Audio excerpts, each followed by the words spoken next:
And we're live. Okay. All right, ladies and gentlemen, this is Brock from lastcar.info, just taking a breather with the rest of you during this lightning strike delay. Red light, green light here as we wait for the race to get restarted.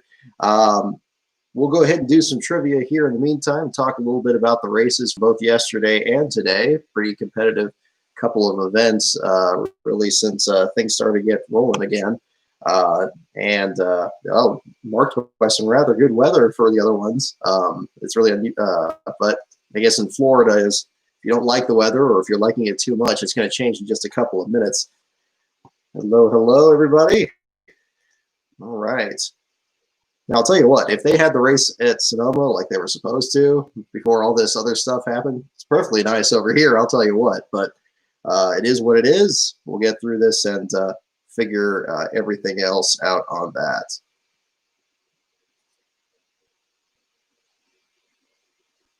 Okay, just hearing NASCAR officials calling the spotters off the spotter stand to make sure they're seeking shelter as well.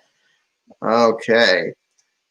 And goodness, yeah, all the memes and everything. Okay. Let's see. So, alrighty. Okay. All right. So we'll do the trivia here in just a bit. I mean, I guess there's almost too much stuff to cover from the last couple of days. Gosh, we started off with Chase Briscoe dropping weights on the track and then coming back up and almost taking the victory there. Great last-minute restart there, and looked like Austin Cindric was going to pull it off. And different circumstances there. Last place finisher Cody Vanderwall, who just seems to not be able to buy a break on the number 52, had a bit of smoke coming from the car during the pace laps, just like what happened in Atlanta, and ends up dropping back at the end of it. The Truck Series race, Brian Barnhill doesn't even basically just completes one lap. Hasn't been able to start a race this entire season. Finally gets a chance to run it. Apparently they had issues with tire money, so they ended up having to park the truck very early on. And then, of course, today, this morning, Stephen Light, the number 66, had a brilliant new paint scheme. Got to run a Supra for the first time this year after running the Camry for much of this season, and then ends up out of the race the early laps as well. But stream is a bit rough. Let's see. Is it the microphone that's not coming through? Our Wi-Fi has been kicking in and out here, so I don't know. You guys hearing me okay? We'll just I can keep the microphone a bit closer if that's working better. Might have a little bit of technical difficulties, but we'll try to soldier through and go from there. And let's see. Okay. I should have the results here. Video is low quality, audio is fine. Okay, well, I think we could work with that. So we'll let's see. Yeah, that probably is just the connection. We have had our signal drop out a couple times this afternoon, which is too bad because it wasn't too bad yesterday here. Yeah, lightning's returned to the area. Alrighty. I'd actually drawn a blank as to who won the Xfinity race. Yes, Harrison Burton. Congratulations to Harrison on the victory. Very reminiscent of his victory at Fontana earlier this year when we were covering the action out there. Put on a good show. Brandon Jones, I'll tell you what, between Brandon Jones being second in that race and then almost running over Chase Briscoe coming to the checkered flag today in the second race, put on a good show in that one. It looked like Briscoe almost throttled off a little bit too soon and was going to nudge right by him, so that was going to be a little bit of excitement. But as it stands, Brandon Jones gets set. Was it? Oh, he was second. Okay, he was second in this race. Was he second in the other one too? I shouldn't be doing this from memory. And previous one. Okay, no, Cindric was second. Yeah, Jones was further back in the Saturday race. I'll tell you what, for you guys, I don't know if you're having difficulty juggling 4 races in one weekend. It has been a challenge. I'll tell you what. Alrighty. Oh, Eric's streaming too. That's fine. Hey, the more the merrier, man. But we'll go ahead and jump into this.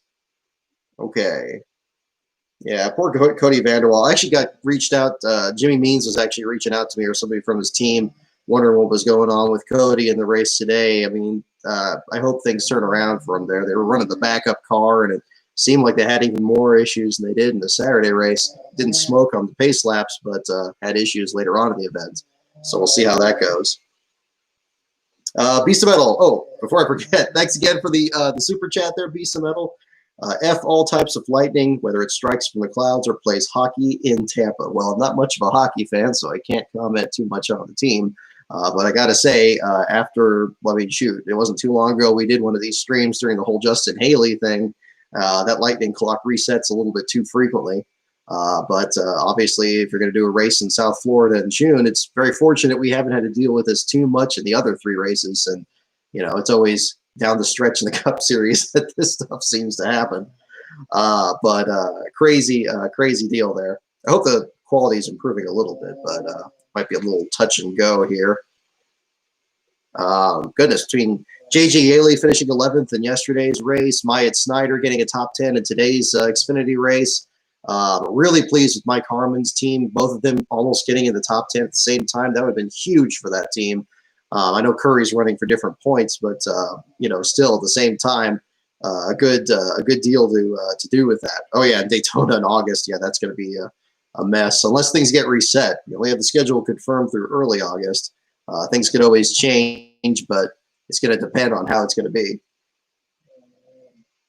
I still got the NASCAR officials audio here on the side. They're still saying to have everybody shelter in place, so we'll wait and see. So I'm not going to we'll maybe do some race review stuff a little later. I need to kind of refresh on this here, but we'll talk about some trivia here in the meantime. So first trivia question of the evening. Go ahead and I think I already have wild card open, so we'll just do this one, and then we'll pick categories next after this, because I think this will be a good one. What's the worldwide award given to lifelong contributors to motor racing? What is the worldwide award given to lifelong contributors to motor racing? Go ahead and put your guesses in the comments. What is the name of the worldwide award given to lifelong contributors to motor racing? Alrighty. It's a bit of an unusual one there. Overall, I got to say again, watching these races at Homestead, especially during the day, gives you flashbacks to some of those old Truck Series openers, or even back in the first part of Homestead being the finale when it was still during the day. I really like it. I think it reminds me much like talking about running Daytona in July during the day. You get it slick out there. People got to really fight those things around. It seems like it's really helping with the Xfinity Series aero package, but obviously we haven't seen enough to really judge the Cup Series package, although now it's going to be much later and pretty much similar conditions. Well, I wouldn't say similar conditions to November, but similar time of day. Okay, still hearing of lightning strikes in the area from NASCAR officials. Alrighty. What is the worldwide award given to lifelong contributors to motor racing is our first question. Only seeing a couple guesses on here. The NMPA or the Myers Brothers Award. Good guesses on those. This might be a little bit too challenging here, but feel free to go ahead and jump in with your guesses on that as well. In the meantime, we'll go ahead and pull up some more stuff here from the Xfinity race. Good runs by Josh Williams and Colin Garrett in the race this was the Saturday race. I think Colin Garrett went from 21st on Saturday to 14th on Sunday, and then Josh Williams went from 20th on Saturday to 12th on Sunday. So good showings by them all the way around. Unfortunate Riley Herbst got turned in that wreck there today. He was 10th on the Saturday race. Obviously, Dale Earnhardt Jr. being able to return back to the circuit, a lot of people pulling for him. BJ McLeod, unfortunate turn of events there for him, running in about the 18th spot before he got dropped back into with a clutch issue. Knocked him out of the race. It says here he was at 26th during the Saturday race. As reported on Twitter there, they were responding to him and said that they had one set of sticker tires left at the JD Motorsports team that is now in the number 77's pit stall, as McLeod is entering this race right now whenever it gets going again, driving the number 77 that has seen a number of different drivers, including the lightning strike win last year with Justin Haley. So let's get the answer to this question here. Oh, wow, I wouldn't have guessed this one at all. The answer is the Gregor Grant Award. The Gregor Grant Award, Gregor Grant, Grant Award. I'm not sure. I guess maybe it had a different name or is a different category. That is the one here, the Gregor Grant Award. So that's the other one for this one. So we'll go ahead and start off. We got a few more people in the chat. Again, welcome aboard. I know you have many options when it comes to your rain and lightning delay live streams. I thank you again for choosing this one. I got my BK Racing shirt on and my Larry Foyt IndyCar hat all set up here, or I guess Kumasato. But I picked it up because I liked the number 14 was still the same font that Larry Foyt ran when he was in his last few Cup Series starts in 2004. So that sold me already. Alrighty. Let's get... Okay, so we're going to pick the categories here in the meantime. The categories, again, go ahead and chime in the comments whichever one you want. We got NASCAR is the first one. Pits is the second. Teams is the third. Tracks is the fourth. Drivers is the fifth. And the wild card is the sixth. Whichever category you like, go ahead and jump on in there, and we'll go ahead and do that. I think that first that first question was a little bit too difficult, but some of these will be a little bit easier.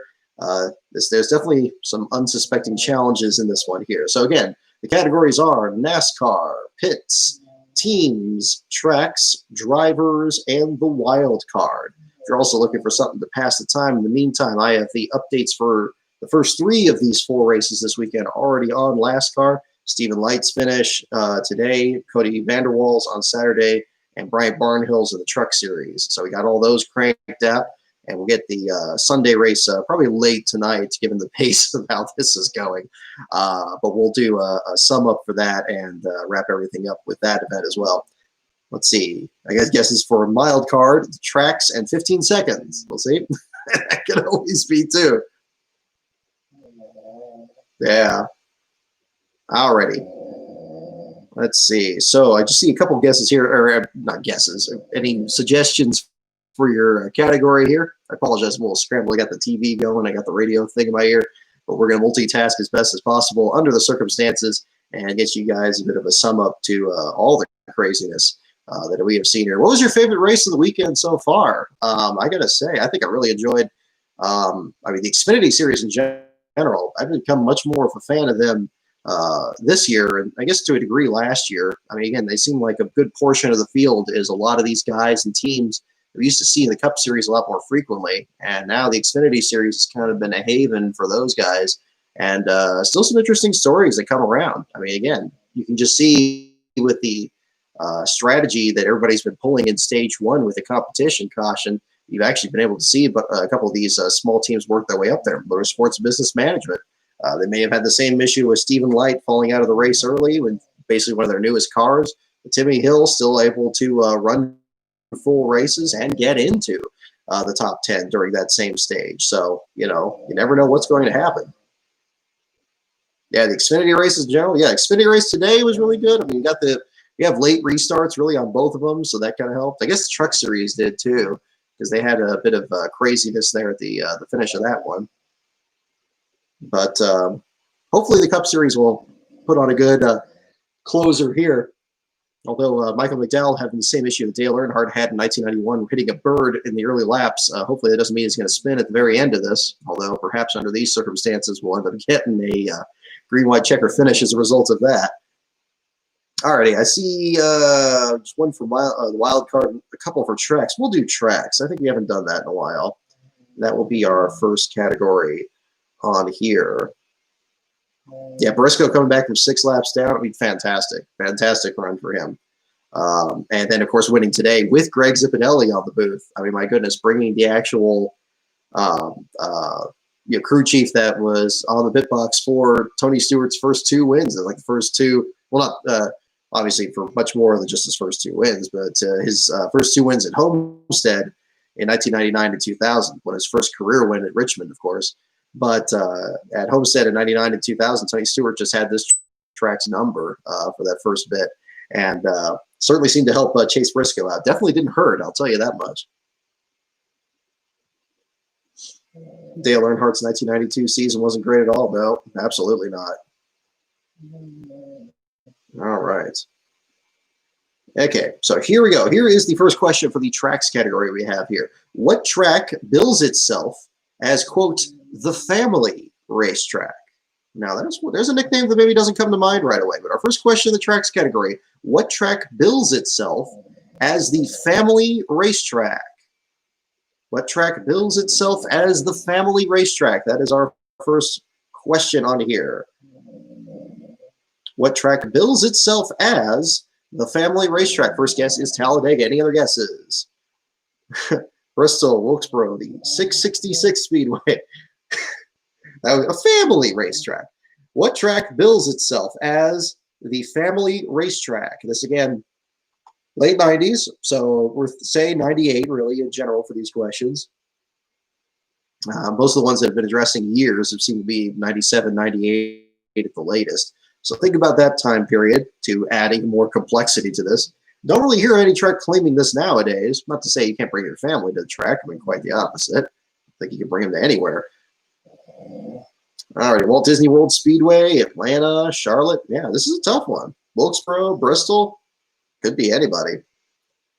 And the answer is Martinsville. Martinsville, just where we left this past week. Martinsville is the correct answer. All right, Martinsville. Yeah, I wouldn't have guessed that. Wouldn't have guessed it. Seemed like Richmond, but I guess Richmond had the action track. I don't know how far back that went, but you have that as well. All righty, next question. What track has railroad trains passing above turns 3 and 4?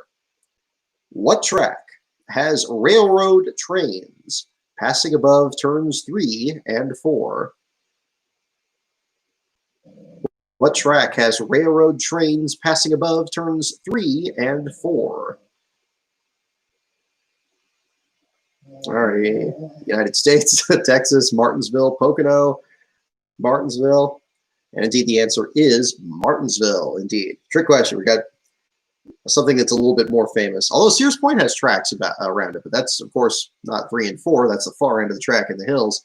But there are railroad tracks actually right behind it turns, I think it's 10 and 11, like right before you get into the track property. They're very old tracks, but actually NASCAR did, or Sonoma did a promotion years ago. I think it was, might have been 2010, 2011, not a long time ago, but they actually had an Amtrak train run up right up to the front gates and drop people off. Unfortunately, they haven't done it in a few years, but apparently it was pretty popular. They had a lot of people come in from like Sacramento and some of the other areas a bit further in the East Bay, and then coming into the North Bay there to Sonoma. So that was cool. So a little bit of railroad crossover history. Oh, thank you again for the super chat, Beast of Metal. Again, speaking of Martinsville, and you talk to the track about the risks of strobing light towers in regards to people with epilepsy. Fair point. Fair point. I got to say, we had it on kind of the big screen here during that, and that was a little difficult to look at. Maybe something they want to revisit coming up there. But I don't know what it would have been like to experience that in the stands. It's unfortunate you can't really get any input from that, of course, since everybody, they didn't really have anybody in the stands other than the spotters. But didn't hear any concerns about that from the broadcast or otherwise yet. Wouldn't surprise me if anybody had any issues about that. Obviously, epilepsy is very serious on that, to say the least. But I think it was a well-meaning gesture, but yeah, something they're certainly looking at. I'll tell you what, that whole dance party kind of intro they did for the to introduce their new light setup was interesting. But yeah, they might have to reel it in just a little bit. But we probably won't hear on anything more about that until the fall race here. Since fall race tends to run kind of late in the day, it'll probably end up being partially a night race when we get to it. Yes, let's do a question. Who sold Bruton Smith the land Texas Motor Speedway was built on? There we go. Who sold Bruton Smith the land Texas Motor Speedway was built on? That is our next question. Who sold Bruton Smith the land Texas Motor Speedway was built on? Rich Bickle? That would be something. Not hearing anything over the radio. Oh, okay. I saw another thing about.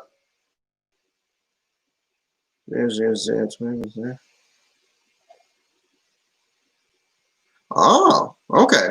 Clarification. Here's an update, certainly, for the last article. Big thanks to Wikiatomo TV there over on Carl Long's team, actually adding some more context to the 66. I had heard that was a new car. Apparently, that is not the case. This is the first race of the season that the team had run the car, these Xfinity races at Homestead.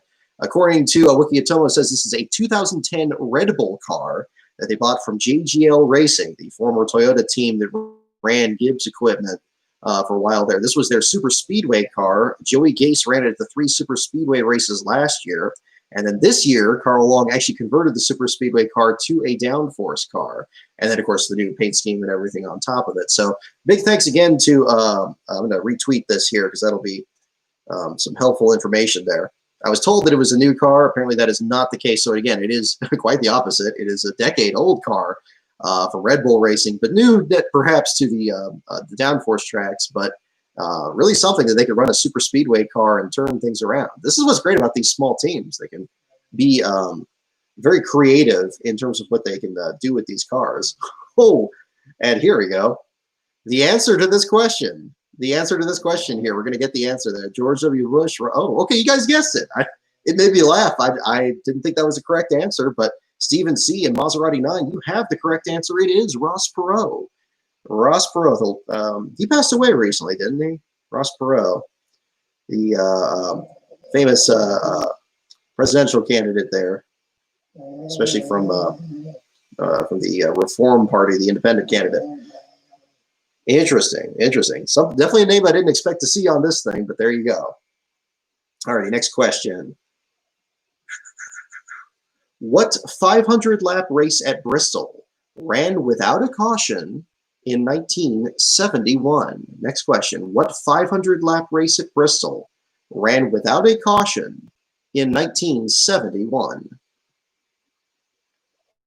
What 500-lap race at Bristol ran without a caution in 1971? I assume it's asking for the name of the race since it's giving away that it's at Bristol.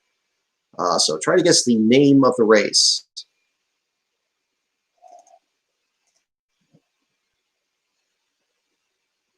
Very interesting. See, I love hearing about these chassis histories here. I'll probably actually update the article to make sure it reflects that, because I think I said that it was a new car, but of course that wouldn't be correct. So we'll make sure that we adjust that information. Okay.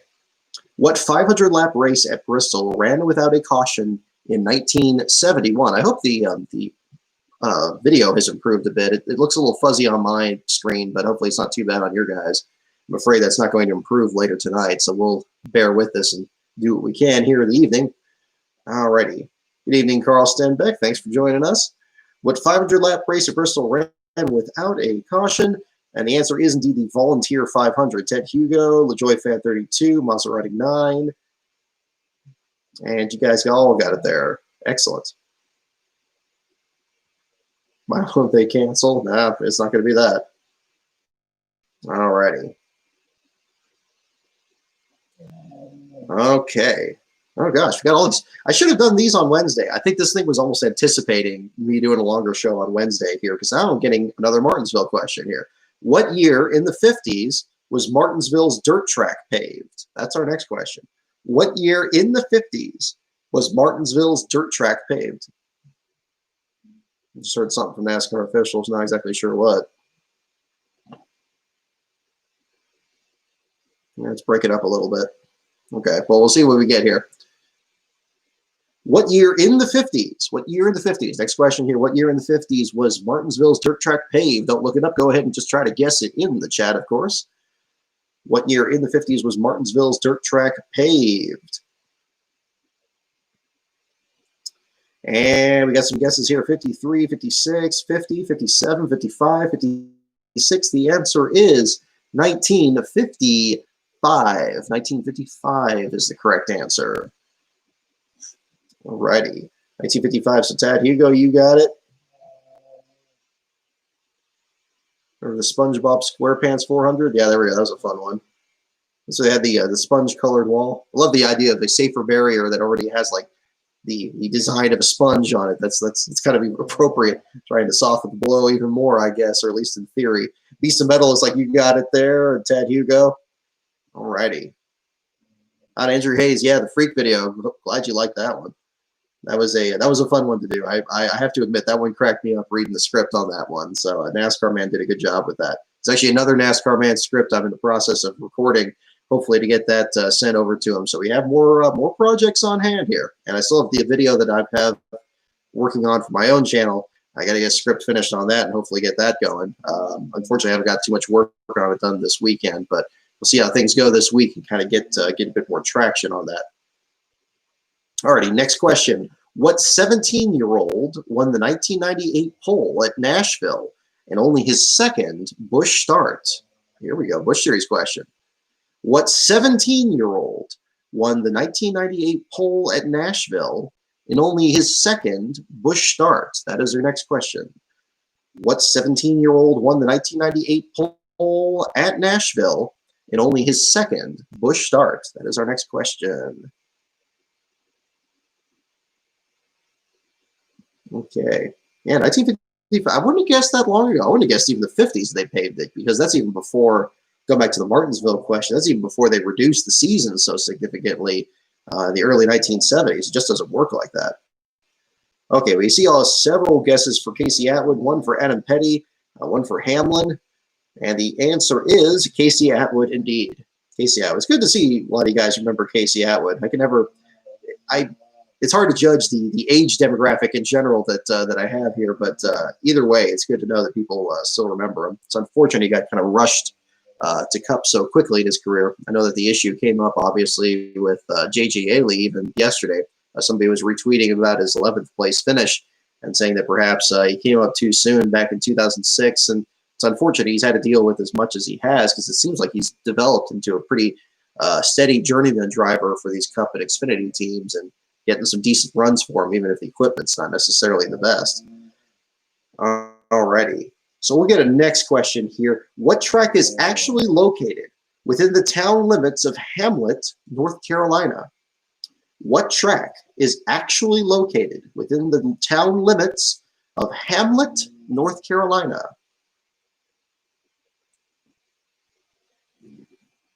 Let's see. What track is actually located within the town limits of Hamlet, North Carolina?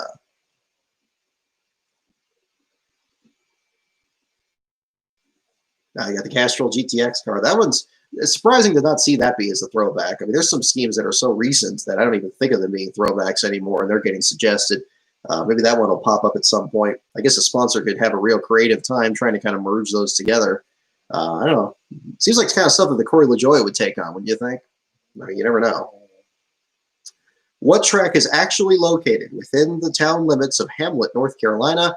Your guesses for Rockingham, Dwayne Johnson Speedway. I like it. Charlotte. Any other guesses on here? Atwood drove the original Evernham 91 for 2 races in 2003. There we go. That's another interesting factoid, of course. Back when these teams had research and development cars. The answer is indeed Rockingham.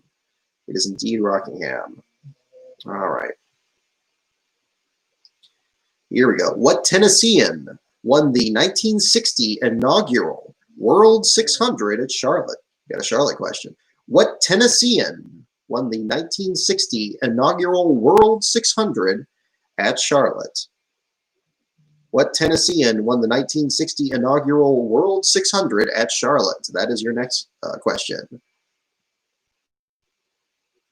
Okay, I see some of you guys. Yeah, some of you guys are very young. So yeah, I mean, probably it's a very different time. I definitely recommend checking out those old Busch Series races from back when Atwood was going. He actually had. I remember when he won his first. Was it his first race, or he won one of his races at Milwaukee? And I was actually thinking he was going to do really good at Homestead when he got to the Cup Series. And he almost won that one time racing against Bill Elliott. I think NASCAR just recently posted a higher quality video of that Homestead race in 2001. Where Atwood should have pulled it off, but unfortunately got nudged right on past by his teammate, and Bill Elliott ended a losing streak of his own in the process. And the question again for this one here, what Tennessean won the 1960 inaugural World 600 at Charlotte? That is our next question here as we are awaiting again for words of this. Was that the race that Fireball Roberts was in the fatal wreck? It was the same event, but not the same year. That was 1964. 64, an awful year in motorsports, unfortunately. Not just Fireball Roberts' accident, losing Joe Weatherly, losing Billy Wade, and then, of course, the same year of the story recounted in Black Noon, the accident at the beginning with Dave McDonald and Eddie Sachs at the Indy 500. a very difficult year, and really all of motorsports, especially American motorsports, really. In that case, they say drivers of their cars. I haven't heard that on the thing here yet. Hopefully, we're getting soon to that. That'd be good. Feels like the late breaking news here. It's like, oh, we have word. Okay, not hearing it yet, but it's possible it hasn't come across on my feed here yet.